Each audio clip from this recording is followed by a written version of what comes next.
our first talk, which is about emerging constructs of power. Please welcome Joe and Dave.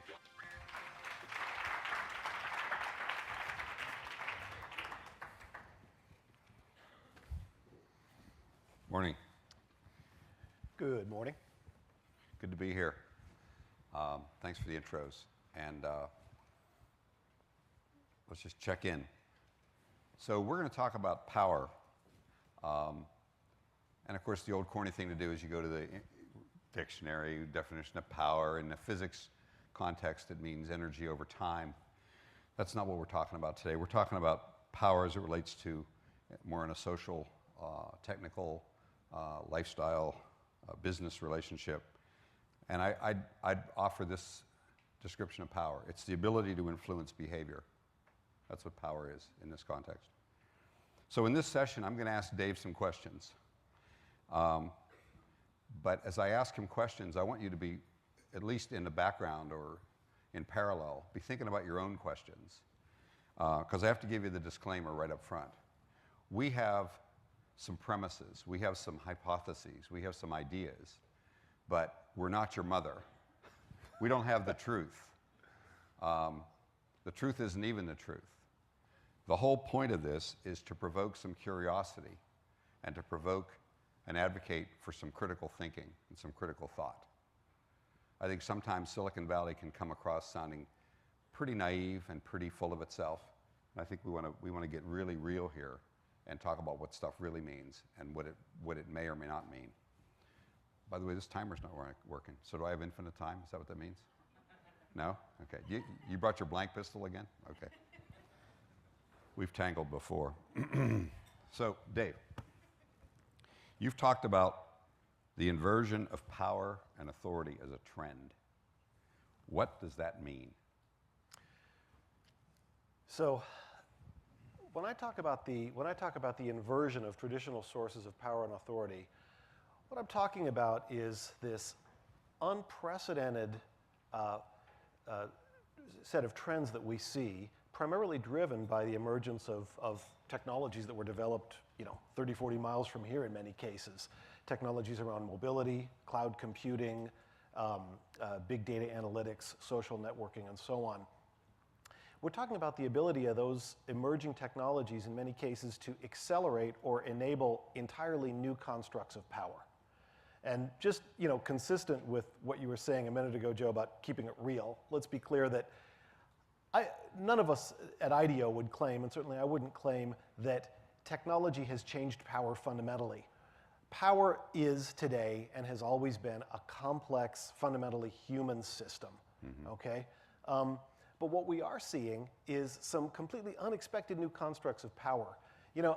I know a woman who is 2 years into her medical school education, all right? She was trying to decide whether to continue with medical school. It's a long haul, as all of you know. And rather than reaching out to what I might call traditional constructs of authority, such as faculty advisors or doctors that she respected, she took a crowdsourced poll on her Facebook page. And based on a crowdsourced poll on her Facebook page, made a decision about whether or not to continue with her education. Wow. I was ready to do an intervention, and I'm happy to say that she did decide to continue. Okay, another wonderful example of what I would call the inversion of traditional constructs of power and authority. Jack Andrika might be a familiar name to some of you. I met him at the Tribeca Disruptive Innovation Awards a year ago. All right, so if you're attempting to diagnose cancer in entirely new ways, you would expect that to be the domain of people with power born of deep expertise, giant transnationals, like Eli Lilly or Johnson & Johnson or someone like that, okay? Jack Andrika lost a very close family member. The man was like an uncle to Jack, and he decided right then and there to look for better ways to diagnose cancer, all right? At the time, Jack was 13 years old. Jack began to research diagnostic methods, okay? He used Google search to understand the impact potentially of using carbon nanotubes as an improved diagnostic tool. He used open source scientific literature. When he was 14 years old, he had a really strong premise about improved ways to diagnose cancer. When he was 15 years old, he won an Intel Science Award, and he developed a method which is 200 times faster and 400 times more sensitive than cancer detection methods that have been used for the last 60 years. Wow. Okay? So that, to me, is a complete inversion of traditional power and authority and knowledge born entirely of an unprecedented level of knowledge and information flow that is tech-enabled. That's amazing. I'm going to disown my children. They never did anything like that when they were 13. I've decided I don't even have 2 teenagers anymore. Yeah. I'm going to outsource my kids and my grandkids as well. They're done. Yeah. That's an amazing story. I wonder if that's related. Vinod Khosla makes the point that experts are always wrong. Yeah. Because they're part of the status quo, Yeah. I think is his point. Yeah. Is that related to this in any way, or is? I think we need to be careful. Just to dig a little deeper into that story, Jack Andrica became an expert. Just many of us are technical, and if you're curious, what he discovered is that by taking carbon nanotubes that are 1 atomic layer thick and impregnating them in filter paper, okay, the carbon nanotubes bind to the protein that he's looking for in order to diagnose the cancer, and that changes the resistivity of the carbon nanotube, because the binding pushes the tubes apart from each other a little bit. And oh, by the way, that's all from open source. And how did he test the resistivity? How did he do the experiment? $50 multimeter from Home Depot, okay? So we need to be a little cautious when we talk about experts always being wrong, okay? Expertise and deep knowledge counts. But I think that consistent with some of these new constructs of authority is what we at IDEO at least like to call the sophomore mindset, okay? We sort of walk the line between advocating beginner's mind that one often hears about and looking to traditional sources of authority and deep expertise. The other thing I would say in terms of experts always being wrong is I reject that statement. Experts are not always wrong. Not always wrong. But the experts that are most often right are the ones that are T-shaped. They're the ones that combine this sort of deep technical depth, that's the vertical bar of the T, with honest empathy and appreciation for other adjacent and even distant disciplines. And curiosity. And natural intellectual curiosity. Yeah. You bet. You bet. I heard the woman that created Spanx. It's an undergarment that women wear. Sure. Interviewed by Fareed Zakaria. I'm not making this up. I really did see this on CNN. And she said her greatest gift in starting the company was what she didn't know. Yeah. She didn't know that the only way you can get your product into Neiman Marcus was at a trade show. Sure. So she just called up Neiman Marcus in Dallas and went down and pitched. Sure, sure. And took the buyer into the bathroom and showed her what she was talking about and got into 15 stores. Sure. I'm just saying. Just for instance. But also, in order to get the product right, she had to engage very competent materials expertise to know what the mix of nylon and various fibers were to make the thing work. Yeah. So, as you said, it's the T. You bet. Okay. What's the? I've also heard you talk about the impact of technology-enabled information flow. Sure. So, what is the impact of technology-enabled information flow on the status quo? Sure, sure. So I think I'll be the first, though I'm sure not the last, to address it. When we talk about the impact of information flow on traditional systems of power and how an unprecedented level of information flow is changing traditional power, I think we should talk about Tahrir Square. Just because anyone who takes seriously the intersection of emerging technology and important social events should be interested in Arab Spring. So let me share our perspective on that based on lots of different investigations that we've done at IDEO as sort of indicative of where information flow stands, right? So you've got these two poles, right? You've got people using the phrase Twitter revolution, and you've got these sort of breathlessly excited technology people sort of somehow claiming that technology was the fundamental enabler or even the cause, right, of Arab Spring. we see no basis, for that sort of extreme view. On the other hand, Because it wasn't the first revolution, was it? it certainly wasn't, not to my knowledge. On the other hand, you've got people who are, very smart, writing these relatively snarky articles. Like Malcolm Gladwell recently, said, look, something as serious as a revolution is caused by deep and intimate ties, and social networking and technology provides shallow ties. Okay. Everything that we've learned suggests that information flow in this particular case provided sort of a middle path. And in this case, for example, two things that are quite clear. One is that technology did something unprecedented in revolutions, which is that it allowed the behavior of the Mubarak regime and certain abuses of power to be made known very quickly in a democratized way. Okay, via mobile communications, via Twitter, via Facebook, and so on. And second, it allowed people who had already established deep ties, born of deeply held political beliefs, to quickly mobilize and to organize very, very efficiently.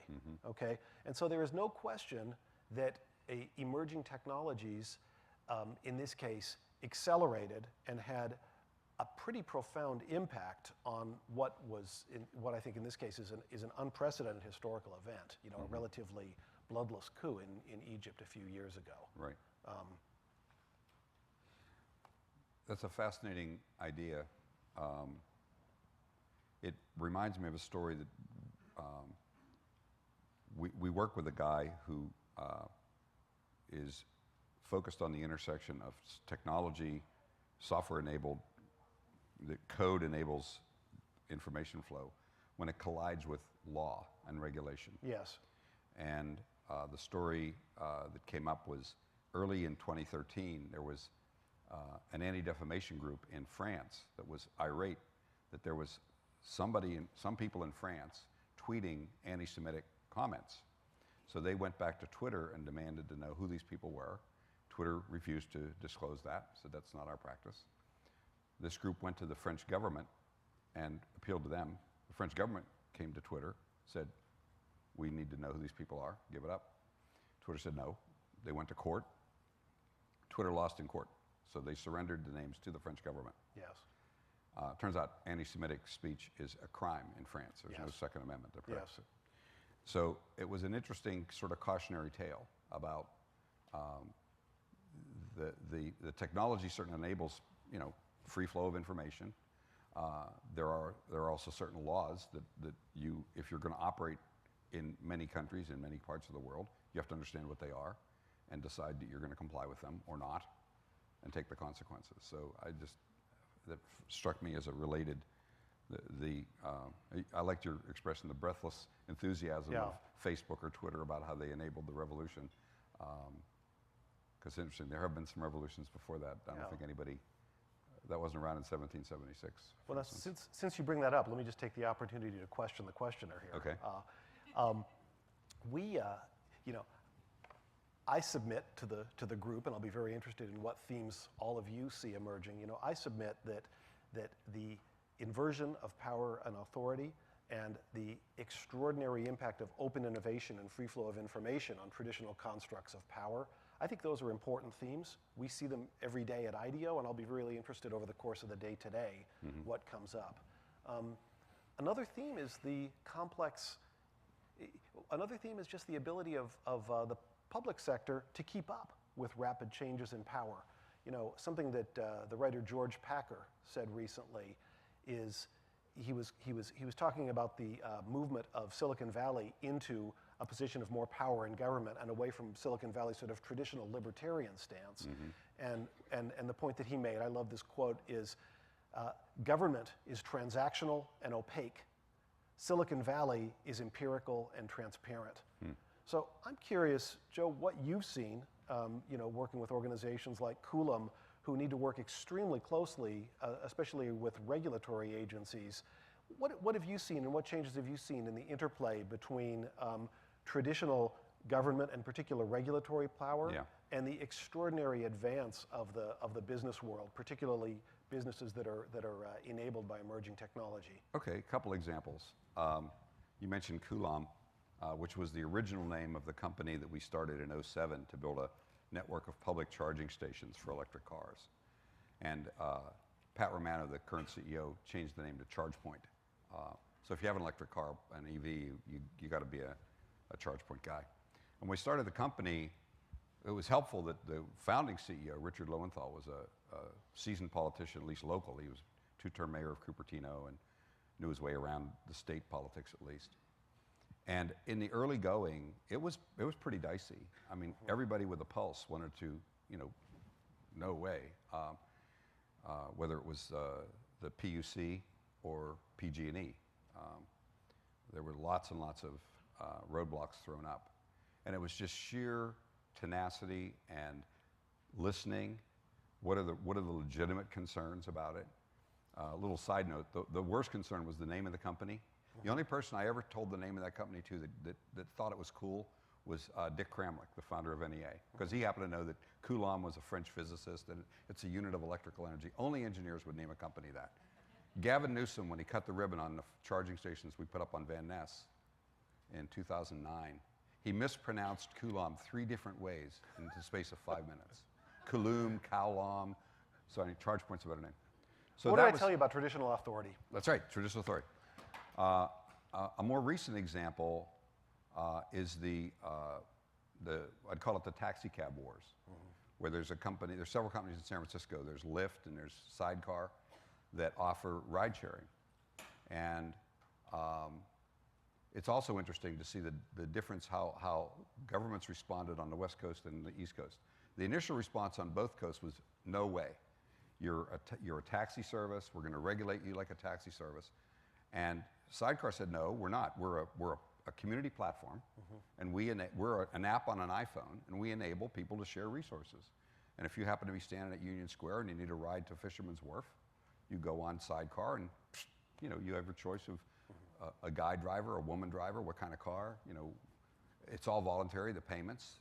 It's self-regulating because if you're a terrible driver, you'll get bad ratings. If you're a cheap passenger and a cheap tipper, you won't get picked up. So it's pretty cool. It's very Darwinistic. The problem is there's a lot of investment in the status quo. And so the initial reaction of the PUC in California was a restraining order, cease and desist. And in New York, it was impound the cars, throw the drivers in jail. Now, more recently, a week ago Thursday, the California PUC decided, indeed, they would regulate these companies, but with a very light touch, very reasonable restrictions or regulations, a certain amount of insurance and so on, vetting of the drivers, verification of the insurance and so on. That's fine. In New York, forget about it. Forget about it. The corruption between the taxi union and the city council, even the most powerful mayor in the country, Mayor Bloomberg, could not crack the code. So, the status quo is the status quo, and people that own it typically have a lot of power, and they may or may not use it to enable things to move forward, or they may use it to maintain the status quo. It's an age-old battle. One last thought. We recently got a story that the Kremlin, in reaction to the story about the NSA and all of the data that they're collecting, it turns out that President Putin didn't like that very much, and he wanted a secure communications technology for his speeches and so on. So they just recently bought 70 Selectric typewriters, and we're just curious whether they also got whiteout to go with it in carbon paper. But so there's just sort of like fold your arms and You bet. NFW would be sort of the thing kind of the Kremlin. So I think our time is wrapping up. Great. I got to comment on these chairs. They're really nice if I was 7 feet tall, but otherwise I sort of feel like Fats Domino, sitting on the piano stool, my feet don't. So for next time, let's get real chairs. Great. Thank you. Thanks, Dave. Thanks very much.